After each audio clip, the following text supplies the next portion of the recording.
Kiranya Tuhan berkenan memberkati rumah keluargaku. Apa yang telah Tuhan berkati, diberkatilah untuk selamanya. Sebab Tuhan melindungi, Tuhan menyinari dengan wajah-Nya,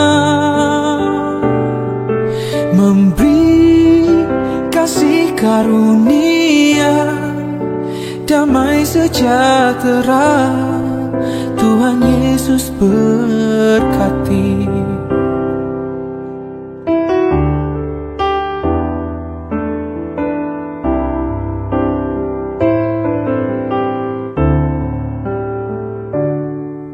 Kiranya Tuhan berkenan memberkati rumah keluargaku. Apa yang telah Tuhan berkati, diberkatilah untuk selamanya. Sebab Tuhan melindungi, Tuhan menyinari dengan wajah-Nya, memberi kasih karunia, damai sejahtera. Tuhan Yesus berkati.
Saya adalah salah satu pasien yang telah lulus dari COVID.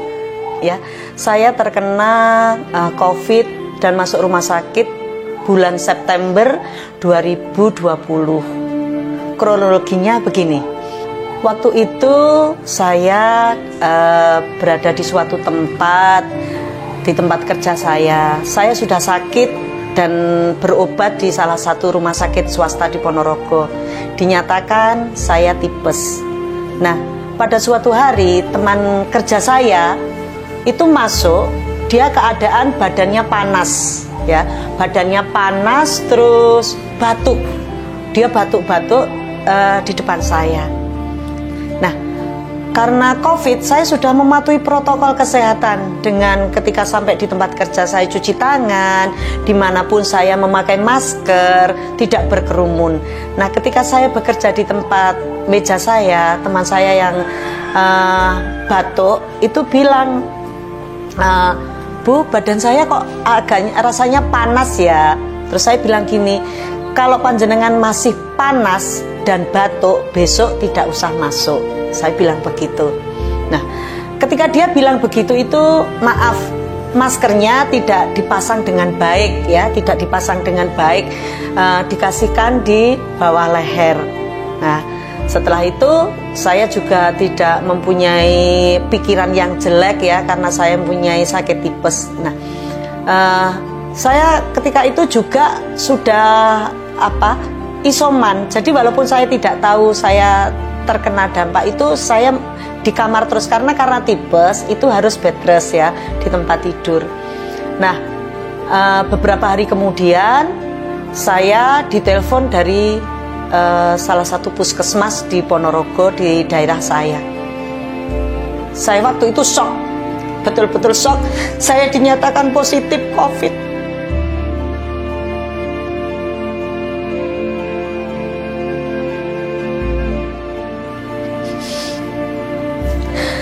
Bagaimana saya rasanya, wong saya itu sudah mati protokol cuci tangan, sampai kemana-mana pun saya masker saya pakai dengan benar. Nah, sampai dokter yang menelpon itu bilang gini, Bu, sudahlah, nggak apa-apa, tidak ibu sendiri yang kena, banyak yang kena. Tapi apapun, siapa tahu yang tidak takut terkena COVID, bukan karena saya takut nanti kalau mati, tidak. Saya takutnya saya mempunyai anak-anak, mempunyai cucu, suami yang selalu mendampingi saya. Ketika itu pintu kamar langsung saya tutup. Suami pulang dari kantor, anak saya pulang dari kerja, itu teriak-teriak di depan pintu kamar saya, suruh membuka pintu. Saya tidak bukan, sudah jangan mendekat. Saya takutnya mereka akan tertular kalau mendekat kepada saya. Karena puskesmas bilang nanti sore dijemput. Saya lebih shock lagi, ya Tuhan. Ini toh yang harus saya alami di dalam hidup saya. Saya sudah patuh protokol. Nah, sudah saya teman saya tadi, dia sudah diswab duluan ya, diswab duluan. Setelah dia ketahuan positif, langsung saya ditelepon puskesmas itu, diswab, dan akhirnya saya positif juga. Nah, saya siapkan baju, saya dijemput dengan ambulan.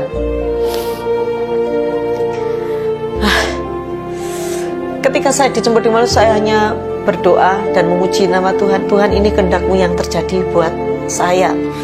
Saya percaya dan yakin anak-anak, suami, cucu tidak terkena. Sampai di salah satu rumah sakit swasta, ya Tuhan, saya menangis lagi. Karena saya sepertinya orang yang sudah, maaf ya, orang yang sudah betul-betul pesakitan yang luar biasa. Sampai di situ turun dari ambulannya, Bu sudah turun, saya disuruh turun. Sampai di depan rumah sakit saya disemprot, tubuh saya disemprot. Setelah itu saya disuruh masuk itu setiap jengkal langkah saya disemprot. Jadi saya melihat ke belakang itu ya malah nangis lagi ya Tuhan, saya sudah menjadi pesakitan. Nah, saya sampai di tempat ruangan yang ronsen. Terus ibu nggak usah nangis, Bu, temannya banyak yang kena, ibu semangat ya, ibu semangat. Perawatnya bilang begitu. Nah, saya bisa agak lega sedikit.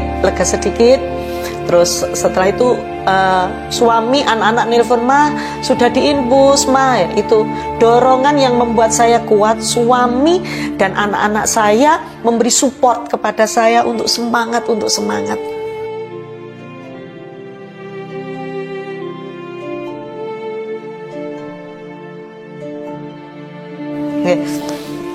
Nah, setelah di ronsen dan diinfus, saya dimasukkan ke ruang isolasi. Di ruang isolasi itu luar biasa.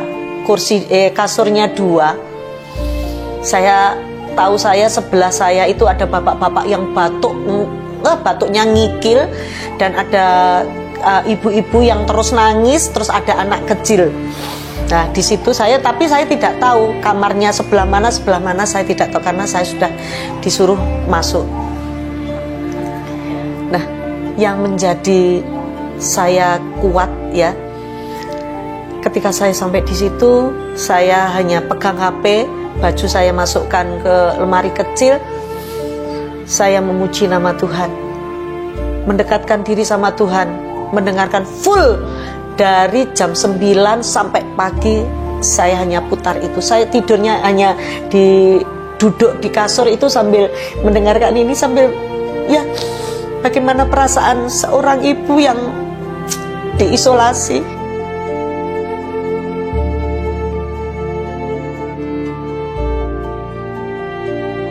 Ketika saya di situ kira-kira jam 10 lebih ya, 10 lebih, karena saya nggak bisa tidur. Itu perawatnya kan ketika masuk sudah bilang, ibu tidak boleh keluar, ibu harus terus di kamar, tidak boleh lewat dari pintu ini. Iya mas. Nah, pintu sudah ditutup. Saya tidak memikirkan hal-hal yang negatif, saya hanya positif. Pintu itu membuka sendiri. Pintu itu membuka sendiri, tidak ada suara jeglek gitu, tidak. Tapi pintu itu membuka sendiri. Sampai 3 kali. Saya baru ingat. Saya bilang begini, aku tidak takut kamu. Aku dan kamu itu lain jalannya. Kalau kamu mau lewat, lewat. Gak usah mengganggu saya. Saya ada teman sudah, Tuhan Yesus.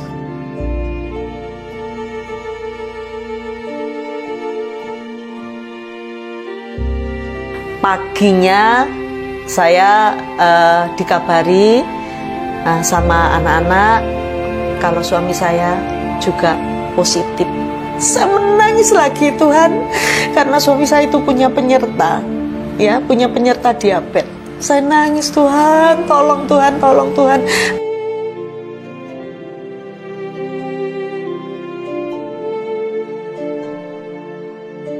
Anak-anak saya dan cucu-cucu saya tidak. Mereka diswab semua. Puji Tuhan, anak-anak dan cucu tidak, hanya suami.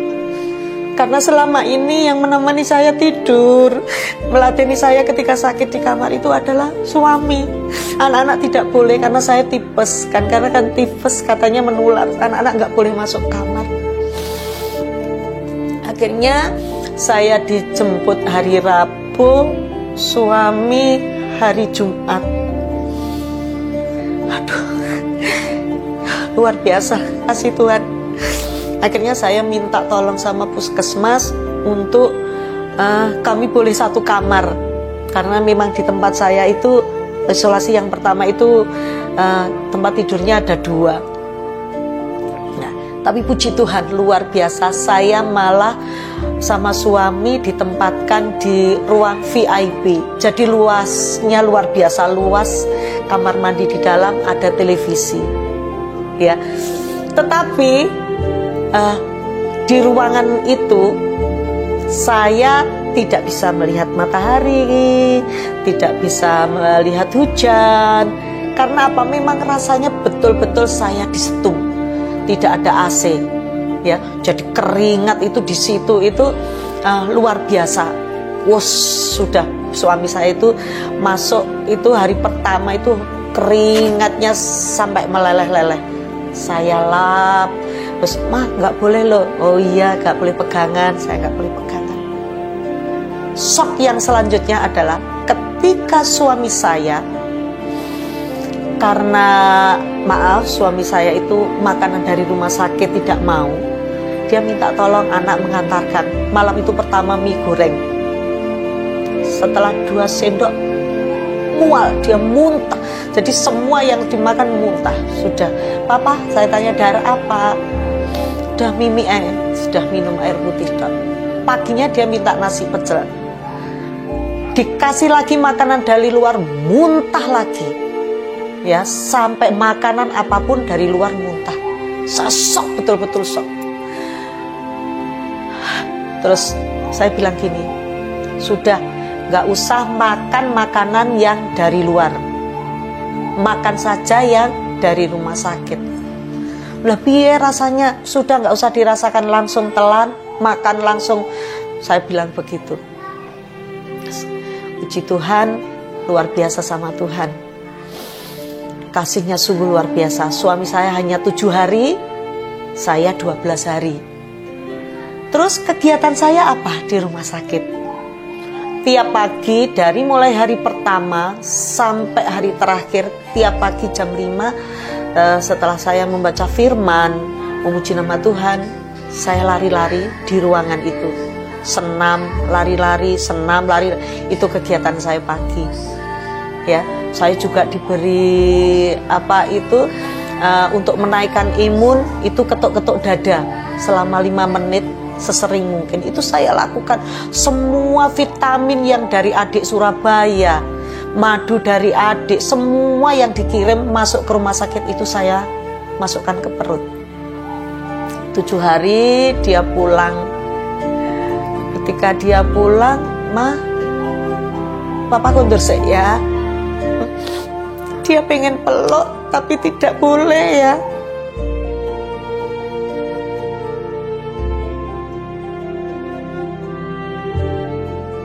Dia bajunya sudah saya tata mulai tadi malam.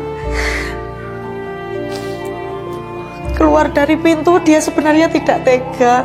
Pak dokter bilang, "Bapak kalau pengen ngancani ibu boleh, tetapi bayar sendiri ya nanti karena ruangnya VIP." Terus saya bilang, "Nggak usah dokter, biar suami saya pulang. Ibu berani pulang di kamar sendiri?" "Berani dokter." Saya bilang gitu. Nah, pagi jam 11-an gitu, "Pak, sudah ada ambulan dari puskesmas jemput Bapak." Suami saya itu berapa kali bolak-balik, "Mama wani, berani." Nah, sampai pintu mau ditutup, dia melambaikan tangan, "Wani ya Ma, semangat." Aku dewe neh kamar, tapi saya ada Tuhan Yesus, semangat saya itu. Jadi yang membuat saya semangat, satu, saya mempunyai Tuhan Yesus yang selalu memberi semangat kepada saya. 2, saya mempunyai keluarga dan saudara-saudara yang menyupport saya untuk selalu semangat.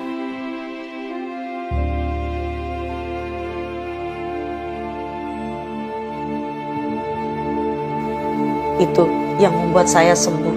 Dan saya juga melakukan olahraga waktu di rumah sakit. Waktunya saya pulang dijemput oleh ambulan. Sampai di rumah saya bisa bertemu suami dan anak-anak.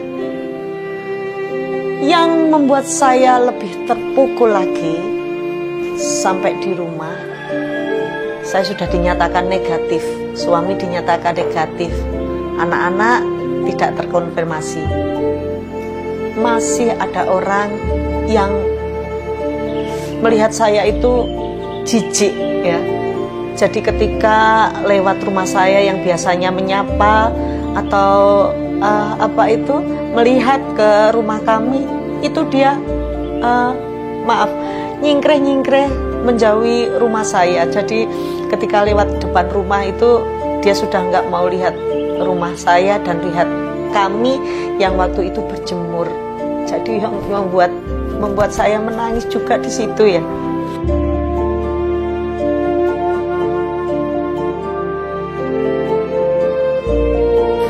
Oh, luar biasa. Bagaimana saya harus kuat menjalani hidup ini. Jadi kami mohon, tolong banget, jangan jauhi orang-orang yang terkena COVID ini. Ya, saling membantu dengan memberi apa yang mampu kita berikan kepada saudara-saudara kita yang terkena COVID.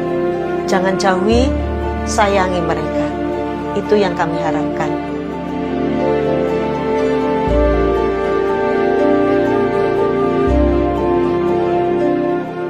Papa. Sini.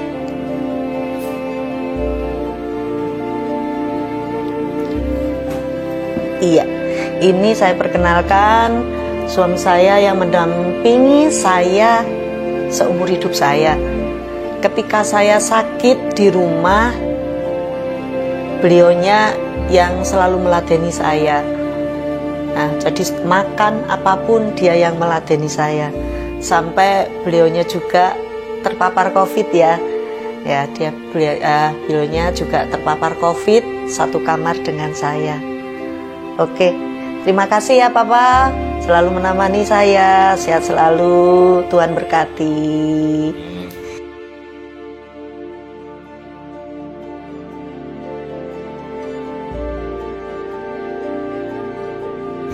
Hikmah kami terkena COVID ini adalah kami semakin dekat dengan Tuhan.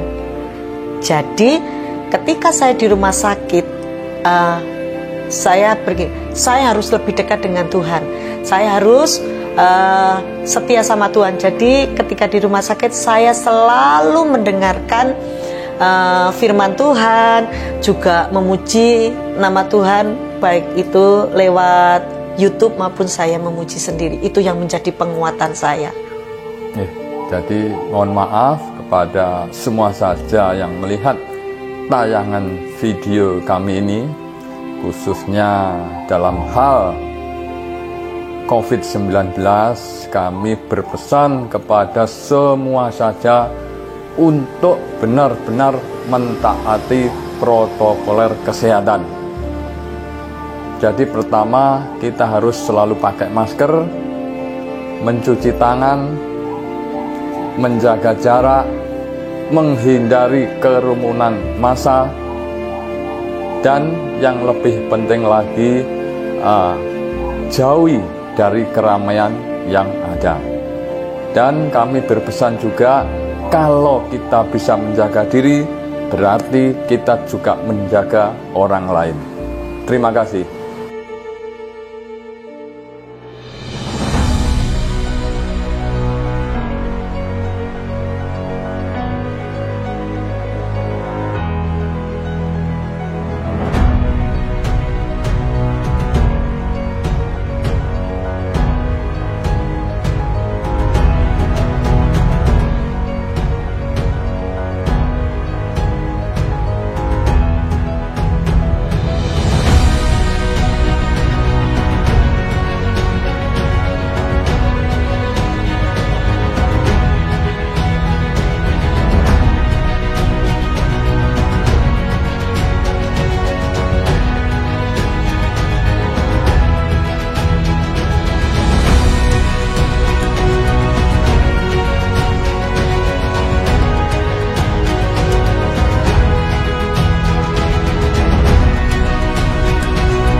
Kami adalah salah satu keluarga Kristen yang satu-satunya bertempat tinggal di Desa Mbausan Kidul ini, Kecamatan Ngerayun. Kami hidup di pegunungan yang berjarak kurang lebih 45 km dari arah Ponorogo, yang ditempuh kurang lebih 1,5 jam perjalanan naik kendaraan. Awal mula kami kena COVID ini terjadi pada sekitar akhir bulan Januari 2021. Kami juga tidak menyangka bahwa saya pribadi bisa terkena penyakit itu. Di sisi lain kami juga bagaimana nggih, karena pekerjaan saya juga berhubungan dengan penyakit yang harus kita hindari, tidak bisa kita hindari setiap hari. Saya bekerja di Puskesmas Ngerayun sebagai salah satu bidan di sana, yang otomatis setiap hari kami harus bersentuhan dengan pasien-pasien yang kami tidak tahu apakah mereka bergejala COVID atau tidak. Dan waktu itu dilalah salah satu dari anggota keluarga teman saya ada yang terkena COVID. Akhirnya kami semua di rapid antigen waktu itu.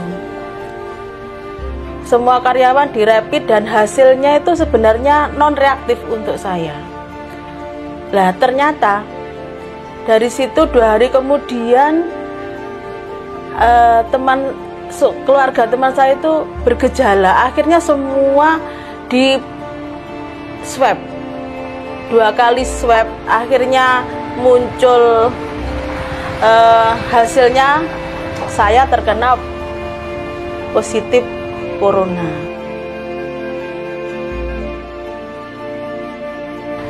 Dari 50 karyawan yang terkena 13 orang, lumayan banyak. Karena kami ya memang itu pekerjaan kami memang bersentuhan dengan mereka yang baik bergejala maupun tidak. Akhirnya mau tidak mau ya akhirnya itu berdampak pada kami sebagai tenaga kesehatan. Waktu itu perasaan yang saya rasakan itu campur aduk. Puskesmas Ngerayun di lockdown waktu itu.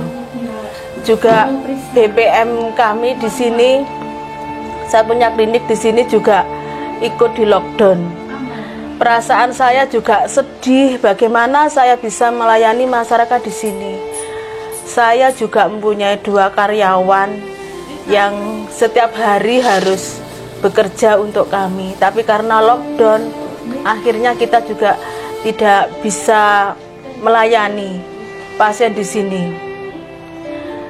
Kemudian saya cuma berdua dengan anak saya pada saat lockdown. Waktu itu hampir 1 tahun sepeninggal suami saya. Waktu itu bulan Januari 2021.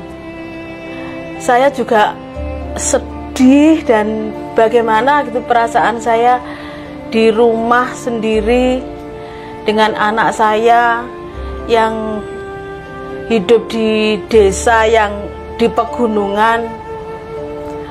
Jadi perasaan haru dan seterusnya itu ada waktu itu.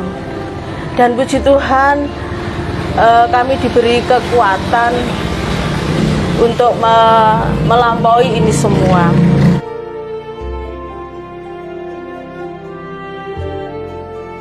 Di samping perasaan sedih juga saya terharu dengan keluarga besar di sini, dengan tetangga-tetangga kami di sini yang setiap hari memberi bantuan kepada kami, baik makanan jadi maupun telur, mie dan seterusnya itu tidak pernah ketinggalan itu.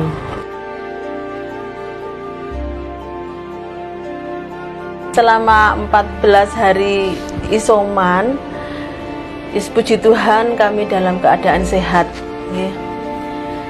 Sehat jasmani dan rohani akhirnya. Kenapa? Karena kami juga mempunyai banyak waktu untuk memuji Tuhan, untuk merenung, juga untuk berdoa. Terus dan respon dari saudara-saudara kami di sini sangat baik. Setiap hari kami diberi makanan, diberi sembako, perhatian yang baik dari keluarga di sini, dari tetangga-tetangga walaupun mereka beda agama dengan kami.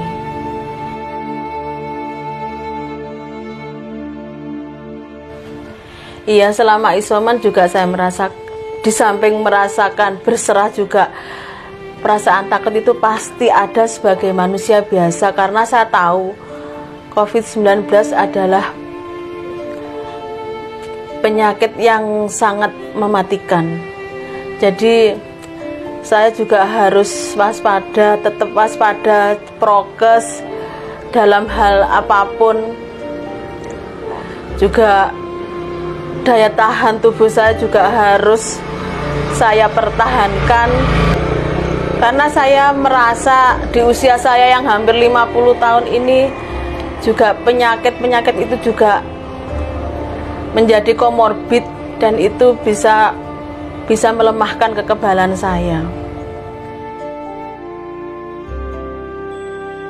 Saya menderita COVID itu saya menjadi pertama lebih berhati-hati dalam hal apapun, dalam pekerjaan saya, dalam tugas saya sebagai tenaga kesehatan di sini, juga memberi motivasi kepada saudara-saudara kami di sini supaya jangan takut terhadap COVID-19, karena memang ini adalah pandemi yang terjadi. Jadi kita harus tidak perlu takut untuk menghadapi ini semua.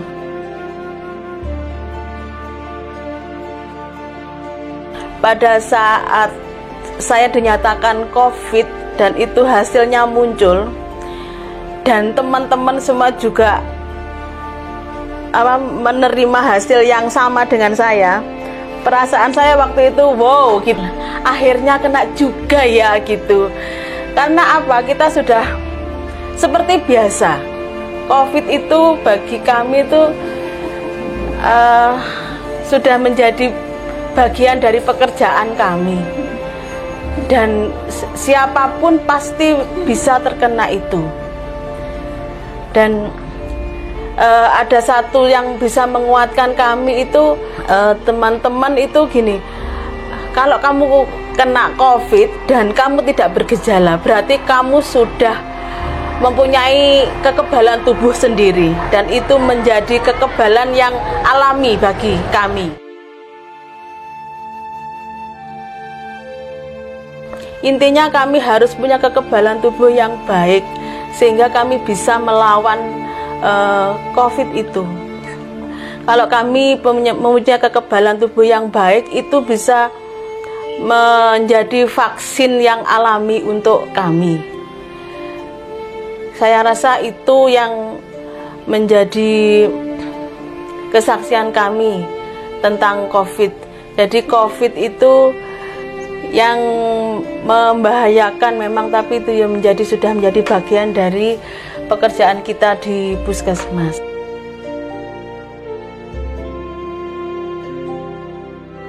COVID-19 ini belum berakhir, saudaraku, maka tetaplah waspada, tidak menutup kemungkinan kita juga bisa terkena COVID-19 ini. Maka saya mengingatkan kembali untuk tetap patuhi protokol kesehatan dengan mencuci tangan pakai sabun, menjaga jarak, dan tetap memakai masker. Tetap memakai masker, menjauhi kerumunan, menjauhi mobilitas juga, mengurangi mobilitas maksudnya. Kemudian juga untuk mengurangi makan bersama. Tetap sehat, tetap semangat. Tuhan Yesus memberkati. Kiranya Tuhan berkenan memberkati rumah keluargaku. Apa yang telah Tuhan berkati, diberkatilah untuk selamanya. Kita saling jaga.